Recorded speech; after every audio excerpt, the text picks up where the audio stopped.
కరూరులో జరిగినటువంటి తొక్కిసలాట ఘటన మీద తమిళగ వెట్రి కళగం అధినేత విజయ్ స్పందించి ఆ ఘటనలో తన తప్పు లేకపోయినప్పటికీ తమిళనాడు ప్రభుత్వం మాత్రం తన పేరు మీద తన కార్యకర్తల పేరు మీద ఎఫ్ఐఆర్ నమోదు చేసిందంటూ ఆయన స్టాలిన్ గారి మీద విమర్శనాస్త్రాలు ఎక్కుపెట్టినటువంటి నేపథ్యంలో అసలు ఈ కరూరులో జరిగినటువంటి తొక్కిసలాట ఘటన వెనక కారణం ఏంటి, దానికి ఎవరు బాధ్యులు, నిజంగా విజయ్ గారు ఇప్పుడు స్టాలిన్ గారిని విమర్శిస్తున్నటువంటి నేపథ్యంలో ఆ విమర్శలకు కారణం ఏంటనేది మనం పూర్తి స్థాయిలో విశ్లేషణ చేసుకుందాం. ప్రస్తుతం మనతో పాటున్నారు ప్రముఖ రాజకీయ విశ్లేషకులు కృష్ణకుమారి గారు. మేడంతో మాట్లాడదాం.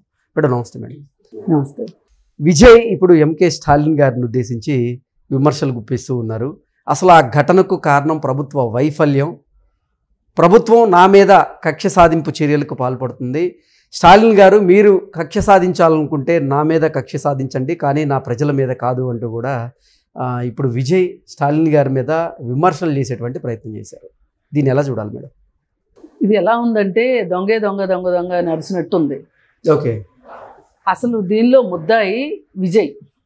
ఎవరు అవునన్నా కాదన్నా విజయ్ ఇక్కడ ముద్దాయి. ఎట్లా అంటే అసలు 10,000 మందికి పర్మిషన్ తీసుకున్నాను. ఓకే, చెప్పిన టైంకి రాలా. ఇంకా జనాలు గ్యాదర్ కావాలి, ఇంకా జనాలు గ్యాదర్ కావాలి, గ్యాదర్ అయిన తర్వాతే రావాలి. తనకి చాలా ప్రజాబాహుళ్యంలో తనకి చాలా పలుకుబడి ఉంది అని చూపించుకోవాలి అనే ఉద్దేశంతో తన పార్టీ బాగా ప్రజల్లోకి వెళ్ళిపోయింది. ప్రజలు తనని చాలా విశ్వసిస్తున్నారు అనే ఒక సంకేతం ఇవ్వాలి అనే ఉద్దేశంతో అతను లేటుగా రావటం జరిగింది. ఓకే, అయితే ఉదయం నుంచి మనుషులు రావటం మొదలయ్యారు ఆ ప్రదేశానికి. వచ్చిన సందర్భంలో సాయంత్రం 6 అయిపోయినా కానీ విజయ్ రాలేదు. యాక్చువల్గా అతను 3 గంటలకు రావాలి. ఈ జన సమ్మర్దాన్ని జనాలను ఉద్దేశించి చెయ్యి ఊపటానికో లేకపోతే మాట్లాడటానికో లేకపోతే దేనికన్నా కానీ జనాలకు కనిపించడానికి అతను 3 గంటలకు రావాలి. లెక్క అయితే 6:45 అయినా రాలా. అయితే 6 గంటల వరకు చూసి పోలీసు వాళ్ళు ఆ పార్టీ సెక్రటరీకి మొరబెట్టుకున్నారు. జనాలు పొద్దున్నుంచి వస్తా ఉన్నారు, చాలా ఇబ్బంది పడుతున్నారు, వాళ్ళు కిక్కిరిసిపోయారు, అనుకున్న దానికన్నా జనాలు ఎక్కువ వచ్చారు. ఇంకా మీ సార్ని వచ్చి జనాలకు కనిపిస్తే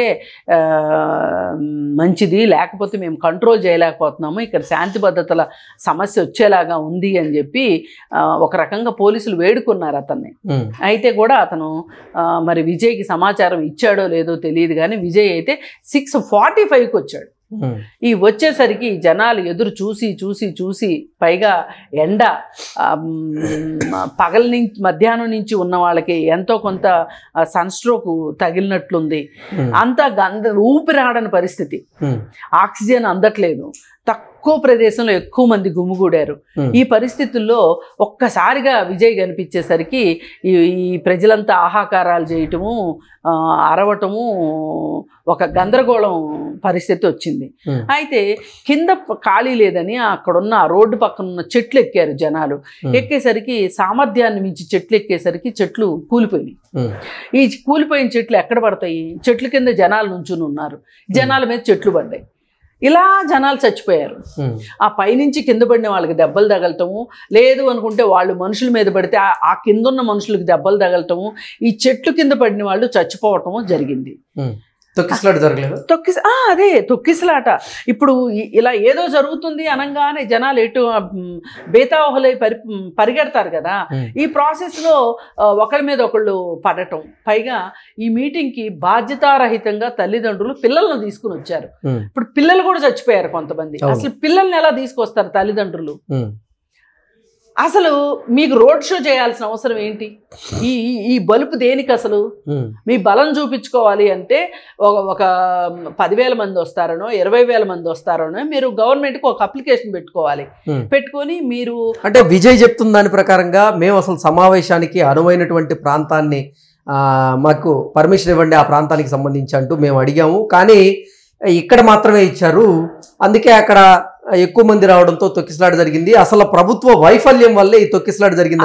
అతను ఏమైనా చెప్తాడండి. ఇప్పుడు అతనికి చెడ్డ పేరు రాకూడదు, పైగా ప్రభుత్వానికి చెడ్డ పేరు రావాలి. తనకు వచ్చే చెడ్డ పేరుని తీసుకెళ్లి ప్రభుత్వం మీద వెయ్యాలి. విజయ్ ఉద్దేశం అదే. ఆ ఉద్దేశంతో అతను ఆ విధమైన వ్యాఖ్యలు చేస్తున్నాడు. అసలు మీరు 10,000 అనే అప్లికేషన్ ఎందుకు పెట్టుకున్నారు? 27,500 మంది వచ్చారు జనాలు అక్కడికి. మరి 10,000 మంది అనుకున్నప్పుడు 10,000 మంది బట్టే స్పేస్ ఎట్లా ఉంటుంది? 27 అంటే 3 జనాలు వచ్చారు.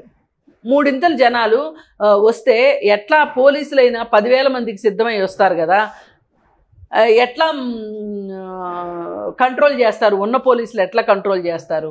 అసలు రోడ్ షో ఎందుకండి? వేషాలు కాకపోతే శుభ్రంగా ఒక పబ్లిక్ గ్రౌండ్ తీసుకొని, ఇప్పుడు 10,000 మంది వస్తారని మనకు అంచనా ఉందనుకోండి, దానికి 2 స్పేస్ ఉన్న గ్రౌండ్లు తీసుకోవాలి ఎప్పుడైనా. అసలు ప్రభుత్వం వీళ్ళే అప్లై చేసుకునేటప్పుడు ఒక 2-3 ప్రదేశాలని ఇవ్వాలి వాళ్ళకి. గవర్నమెంట్కి ఛాయిస్ ఇస్తారు. ఇస్తే గవర్నమెంట్ ఈ గ్రౌండ్ కాదు ఈ గ్రౌండ్, ఈ గ్రౌండ్ కాదు ఈ గ్రౌండ్ అని చెప్తుంది. ఆ చెప్తే దానికి తగ్గట్లుగా ప్రభుత్వం ఏర్పాట్లు చేస్తుంది. వీళ్ళు కూడా ఏర్పాట్లు చేసుకోవాలి. వీళ్ళకి వాలంటీర్లు ఉండాలి. ఇప్పుడు ఈ పార్టీకి అభిమానులే కానీ వాలంటీర్లు ఎక్కడి నుంచి వస్తారు? ఎందుకంటే ఇది జనాల నుంచి వచ్చిన పార్టీ కాదు, అభిమానుల నుంచి వచ్చిన పార్టీ. పైగా నాయకుడు ఎక్కడో పైన ఉన్నాడు, కింద లేదు, వీళ్ళకి బేస్ లేదు. సినిమా అభిమానం మాత్రమే ఉంది, అంతేగాని కార్యకర్తల స్థాయి లేదు ఈ పార్టీకి. గ్రౌండ్ లెవెల్లో పని లేదు. అంటే వీళ్ళు పని చేయలే గ్రౌండ్ లెవెల్లో పని చేస్తేనే పార్టీకి కార్యకర్తలు ఉంటారు. ఇక్కడ కార్యకర్తలు లేరు అసలు. ఎవరికి వాళ్ళు పెత్తనం చేసేవాళ్లే తప్పితే పనిచేసేవాడు కావాలి ఇక్కడ. అది లేదు. ఎందుకంటే అసలు ఈ పార్టీలు పుట్టిందే పైనుంచి కిందకు పుట్టినాయి. ఎప్పుడైనా కింద నుంచి పైకి వెళ్ళాలి పార్టీ. పిరమిడ్ అనేది ఎట్లా ఉండాలంటే కింద బేస్ ఎక్కువ ఉండి పైకి వెళ్తున్న కొద్దీ కిందంతా కార్యకర్తలు ప్రజలు అందరితో నిండాలి, మధ్యలో నాయకులు ఉండాలి, ఆ పైన అధినాయకుడు ఉంటాడు. ఇది నిర్మాణం. ఈ నిర్మాణం సాక్కోకుండా ఈయన సినిమాలు చేసిన అనుభవంతో ఈయన నా అభిమానులంతా రేపు నాకు ఓటేసేస్తారు అనే ఉద్దేశంలో ఉన్నాడు ఈ మహానుభావుడు. ఇది చాలా చాలా తప్పుడు అంచనా. ఇట్లా చాలా మంది రాజకీయాల్లోకి వచ్చి బొక్కబర్ల పడ్డోళ్ళు ఉన్నారు. రేపు విజయ్ కూడా జరగబోయే పరాభవం అదే. అయితే ఇవాళ ఈ స్టేట్మెంట్ ఇవ్వడానికి ఆస్కారం ఏంటి అంటే, ఇప్పుడు ఈ ఘటన జరిగిన వెంటనే విజయ్ని అరెస్ట్ చేయాలి అని చెప్పి స్టాలిన్ని కొంతమంది అడిగితే, స్టాలిన్ ఏమన్నాడంటే నేను దీనికి కమిషన్ వేస్తున్నాను, ఆ కమిషన్ రిపోర్ట్ వచ్చిన దాన్ని బట్టి కంప్లైంట్ ఎఫ్ఐఆర్ రెడీ అవుతుంది, అంతేగాని ఏ నాయకుడికైనా తన అభిమానుల్ని తన ప్రజల్ని చంపుకోవాలని ఉంటుందా? ఇది అనుకోకుండా జరిగింది, పొరపాటున జరిగింది తప్పితే మానవ తప్పిదం కాదు అని చెప్పి చాలా మెచ్యూర్డ్గా స్టాలిన్ బిహేవ్ చేసి, అసలు ఇప్పుడు మనం చేయాల్సింది ఒకరి మీద ఒకరికి నిందారోపణలు చేసుకోవటం కాదు, అసలు ఎవరైతే కష్టపడుతున్నారో, ఇప్పుడు ఎవరైతే ఇబ్బందులు పాలవుతున్నారో ఆ ప్రజలకి మనం సహాయ సహకారాలు అందించాల్సిన అవసరం ఉంది అని చెప్పి అతను చాలా అసలు అంటే మరి అతను ఎప్పటి నుంచో పాలిటిక్స్లో ఉన్నాడు, మరి ఆ మెచ్యూరిటీ కనిపిస్తుంది కదా. ఏదో అంటారే పిల్లకాకి ఏం తెలుసు ఉండేలు దెబ్బ అని చెప్పి, ఈ విజయ్కి ఏం తెలుసు? నిన్నటిదాకా సినిమాలు చేసుకున్న మనిషికి ఇది అతను స్టాలిన్ ఆ విధంగా ప్రవర్తించటము, విజయ్కి స్టాలిన్ ఏదో చేతగానే వాళ్ళగా కనిపిస్తున్నాడు. పైగా విజయ్కి ఇంకా ధైర్యం ఎక్కడి నుంచి వచ్చిందంటే, నిన్న అన్నామలయ్య ఒక స్టేట్మెంట్ ఇచ్చాడు, అసలు విజయ్ తప్పేమీ లేదు, తప్పంతా ప్రభుత్వాందే, ప్రభుత్వానికి సరైన అంచనాలు లేవు, సరైన ఏర్పాట్లు చేయలేదు, కావాలని ఫెయిల్ చేశారు, విజయ్ని దొంగదెబ్బ తీశారు అన్నట్లు అన్నామలయ్య మాట్లాడాడు. మాట్లాడితే అన్నామలయ్య ఇలా ఎందుకు మాట్లాడాడు అనే దానికి చాలా మంది ఆశ్చర్యపోతున్నారు, కానీ నేనైతే ఆశ్చర్యపోవట్లా. ఎందుకంటే ఈ అన్నామలయ్య అసలు విజయ్ ఎవరు అని మాట్లాడుకుంటే బీజేపీ వదిలిన బాణం విజయ్. రేపు ఎలక్షన్స్లో పోటీ చేసేటప్పుడు విజయ్ పోటీ చేస్తాడు, ఓ పక్కన బీజేపీ పోటీ చేస్తుంది, ఓ పక్కన డిఎంకే పోటీ చేస్తుంది. ఎవరు ఇప్పుడు ఓట్లు చీలుస్తాడు విజయ్, అవునన్నా కాదన్నా. బీజేపీ ఓ పక్కన చీలుస్తుంది, విజయ్ ఓ పక్కన చీలుస్తాడు, డిఎంకే ఓడిపోవాలి. ఇది బీజేపీ పార్టీ స్ట్రాటజీ. అందుకే బీజేపీ ఇతనికి పూర్తి సహాయ సహకారాలని, పూర్తి వనరుల్ని ఇస్తుంది. మామూలుగా అయితే అన్నామలయ్య మీద చాలా ఆశ పెట్టుకున్నారు వాళ్ళు. ఆశ పెట్టుకుంటే అది ఆ పప్పులేం ఉడకలా అక్కడ. ఉడకకపోయేసరికి స్టాలిన్ ముందు పనిచేయాల అన్నామలై. అందుకని చెప్పి ఈ విజయ్ని పట్టుకొచ్చారనమాట. ఒకప్పుడు తమిళనాడులో జెండా ఎగరేయటం కోసం రజనీకాంత్ పనికొస్తాడు అనుకున్నారు. రజనీకాంత్ ఉపయోగపడలా, అందుకని ఇప్పుడు విజయ్ని పట్టుకున్నారు. విజయ్ దళితుడు కాబట్టి దళితుల ఓట్లన్నీ మామూలుగా డిఎంకేకి వెళ్తాయి. అలా దళితుల ఓట్లు చీలిస్తే మనకి అగ్రకులాల వాళ్ళు, బ్రాహ్మిన్ సామాజిక వర్గము వీళ్ళందరూ ఎట్లాగూ బీజేపీకి వేస్తారు, మనకేమి దిగులు లేదు, డిఎంకేని ఓడించాలి అంతే. ఓకే, ఇప్పుడు బీజేపీ ఇతర రాష్ట్రాల మీద ప్రత్యేక శ్రద్ధ పెట్టారు వాళ్ళు. అంటే ప్రత్యేక శ్రద్ధే కాదు, ఒక ఉక్కుపాదం మోపాలనే ఉద్దేశంలో బీజేపీ పార్టీ ఉంది. దానిలో భాగంగానే ఇవాళ విజయ్ 25 లక్షలు ఇచ్చాడు ఎవరు చనిపోయిన వాళ్ళకి. ప్రభుత్వం 10 లక్షలు ఇచ్చింది. దీని వెనకంతా ఉన్నది అసలు ఇంకా గట్టిగా మాట్లాడుకుంటే ఈ వెనక ప్రశాంత్ కిషోర్ ఉన్నాడు, అతని వ్యూహం ఉంది. ప్రశాంత్ కిషోర్కి చాలా అతి తెలివితేటలు ఎక్కువ కదా. ఇప్పుడు జగన్మోహన్ రెడ్డికి కోడికత్తి, గులకరాయి ఇట్లాంటివన్నీ వేషాలన్నీ పగటేషాలన్నీ వేయించాడు కదా. అట్లాగే ఇప్పుడు విజయ్ తోడు కూడా ఈ విధంగా ఇట్లా చేయటం. పైగా వీళ్ళు కరెంటు తీసేయమని చెప్పి అప్లికేషన్ ఇచ్చారు ఎలక్ట్రిసిటీ బోర్డుకి, ఎవరు విజయ్ పార్టీ వాళ్ళు. ఇంకా వాళ్ళు కరెంటు తీయలేదు, అంతవరకు సంతోషం.